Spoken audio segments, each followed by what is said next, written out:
అని పెట్టిండు ఒకటి. వామ్మో! ఇల్లు స్క్వేర్లు, మ్యాట్ స్క్వేర్లు అంటే ఈ స్క్వేర్లు ఏమన్నా సెంటిమెంటా? అంటే మ్యాక్స్ అని పెడదాం అనుకున్నాము. మ్యాక్స్ అని హాలీవుడ్ సినిమా ఒకటి ఉంది. ఇప్పుడు ఆ లీగల్ రైట్స్ కొంటానంటే ఇంకొక సినిమా తీసుకొచ్చి అని మ్యాక్స్ స్క్వేర్కి మార్చాం. ఈ కథ లేదు, సరదాగా నవ్వుకోవడానికి రమ్మని చెప్తున్నారు. అంటే మ్యాచ్ చూసిన తర్వాత కూడా ఈ పెద్ద కథ ఎక్స్పెక్ట్ చేసే అవకాశాలు కనిపించలేదు. టీజర్ అవి చూసినా కూడా. నువ్వు ఎక్స్పెక్ట్ చేయట్లేదు కదా. వెరీ గుడ్, నువ్వు తెలివైనోడివి. ఇల్లు స్క్వేర్ ఒకసారి నేషనల్ మీడియా ముందు మీ బెస్ట్ ఫ్రెండ్ ఎవరో చెప్పేసి వాళ్ళు నమ్మట్లేదు. ఇది బెస్ట్ ఫ్రెండ్. మనం సేమ్ టిఫిన్ బాక్స్ లో తిన్నాము, నిజమా కదా చెప్పి. నిజమే. చిన్నప్పటి నుంచి. అవును, చిన్నప్పుడు. పొద్దున్న బ్రేక్ఫాస్ట్ ఏంటంటే వరలక్ష్మి టిఫిన్స్ నుంచి ఒక ప్లేట్ పెసరట్టు. వరలక్ష్మి టిఫిన్స్ కాదు, డ్రగ్స్ కేసు దొరికింది కదా మొన్న. మూవీకి వెళ్దాం అనిపించింది, అందుకే ఫాస్ట్ ఫ్రెష్ అయిపోయి నువ్వు ఎందుకు ఫేస్ చూపించావు?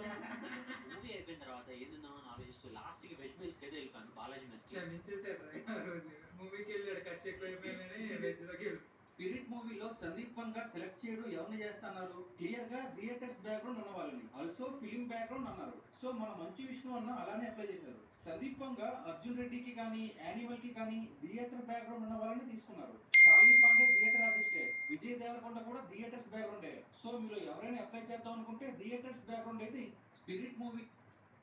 మ్యారీ అనే ఈ మహిళ చెత్త కుప్పలు దొరికే వాటితో బోలెడు డబ్బులు సేవింగ్ చేస్తుంది. నిజానికి మనం డస్ట్బిన్ లో పడేసే కవర్స్ మీద ఉండే కూపన్ సహాయంతో ఒక రోజు సూపర్ మార్కెట్ కి వెళ్తుంది. అప్పుడు తనకు కావలసిన వస్తువులన్నీ కూడా తీసుకొని బిల్ కార్డ్ దగ్గరికి వెళ్ళగా అక్కడ ఆమె పోగు చేసిన కూపన్స్ అన్ని ఇస్తుంది. ఆ సమయంలో బిల్లింగ్ వేస్తున్నప్పుడు ఆమె ఖర్చు పెట్టిన దానికన్నా 50 సెంట్లు ఎక్కువగానే డబ్బులు రిటర్న్ వస్తాయి. అది చూసి అందరు కూడా ఆశ్చర్యపోతారు. ఆ రోజు తన ఇల్లు మొత్తం కూడా ఒక మినీ సూపర్ మార్కెట్ లాగా చేసేస్తుంది. ఆ సమయంలో తన భర్తతో ఇదంతా కూడా కేవలం కూపన్స్ ద్వారా తీసుకున్నట్టు చెప్పడంతో అతడు కూడా షాక్ అయిపోతాడు. అయితే ఒక రోజు ఆమె స్నాక్స్ తింటున్నప్పుడు దానికి ఎక్స్పైరీ డేట్ అయిపోయినట్టు గుర్తించి కంపెనీ వాళ్ళకి వెంటనే రిపోర్ట్ చేస్తుంది. దాంతో 2 రోజుల తర్వాత ఆమెకి అపాలజీ లెటర్ తో పాటు ఒక ఫ్రీ కూపన్ వస్తుంది. వెంటనే మ్యారీ సూపర్ మార్కెట్ కి వెళ్లి షాపింగ్ చేస్తుంది.